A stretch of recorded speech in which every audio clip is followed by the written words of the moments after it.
வெளிநாட்டுல போய் ஒர்க் பண்றவங்கலாம் ஏகப்பட்ட கொடுமைகளை சந்திக்காங்க. இதுல மெயினா அவங்க சந்திக்கிறது பாஸ்போர்ட்டை புடுங்கி வச்சுக்கிட்டு அவங்கள ஸ்லேவரியா ட்ரீட் பண்றது. ஸோ இதை நம்ம எப்படியாவது உடைக்கணும். ஸோ இதுக்காக என்ன பண்ணலாம் அப்படின்னா, பாஸ்போர்ட்டை அவங்க புடுங்கி வச்சாலும் அதை டிஜிட்டலா அந்த ரெக்கார்டை மெயின்டைன் பண்ணலாம்.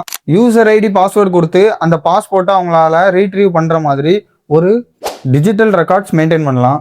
அதையும் தாண்டி அவங்களோட கையில லொகேஷன் ட்ராக்கர் மாதிரி டிவைஸ் வந்து யாராலையுமே கழட்ட முடியாத மாதிரி ஒரு டிவைஸை செட் பண்ணி அனுப்பி விடலாம். இல்லை சிப் ஏதாவது பதிச்சு அனுப்பி விடலாம். இது எல்லாம் தனி மனித சுதந்திரத்தை கேள்விக்குறியாக்கும் அப்படின்னு நினைச்சீங்கன்னா, அங்க போய் ஒர்க் பண்ற எல்லாருக்குமே சின்ன சின்ன கெஸ்டர்ஸ் சொல்லி கொடுக்கலாம். ஒரு போலீஸ் வந்து பார்த்தா நாங்க வந்து ப்ராப்ளத்துல இருக்கோம் அப்படின்னு சொன்னா, ஃபார் எக்ஸாம்பிள் வந்து ஒத்த காலில் நிற்கிறது. ஒத்த காலில் நின்னா ஒரு பேர்சனுக்கு வந்து ப்ராப்ளம் இருக்கு அப்படின்னு போலீஸ்க்கு வந்து ஆல்ரெடி புரிய வச்சு இந்த பேர்சன்ஸுக்கும் சொல்லி கொடுத்து, ஸோ இந்த மாதிரி நின்னா இந்த மாதிரி ஒரு கெஸ்டர்ஸ் யூஸ் பண்ணா அவங்களுக்கு ப்ராப்ளம்ல இருக்காங்க, அவங்க ஏதோ பிரச்சனையில இருக்காங்க அப்படின்னு சொல்லி அந்த பேர்சன்ஸ்க்கு வந்து ட்ரெயின் பண்ணி அனுப்பலாம்.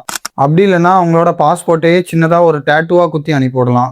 ஸோ இந்த மாதிரிலாம் பண்ணால் அவங்களுக்கு ரொம்பவே ஈஸியாக இருக்கும். நிறைய மக்கள் இதனால ரொம்பவே கஷ்டப்படுறாங்க. இதை குளோபலில் உள்ள எல்லா கண்ட்ரீஸுமே இதை கொஞ்சம் கருத்தில் கொண்டு மக்களை கொஞ்சம் இந்த மாதிரி அடிமையாக மாற விடாமல் சேவ் பண்ணி விட்டிங்கன்னா ரொம்பவே நல்லாயிருக்கும்.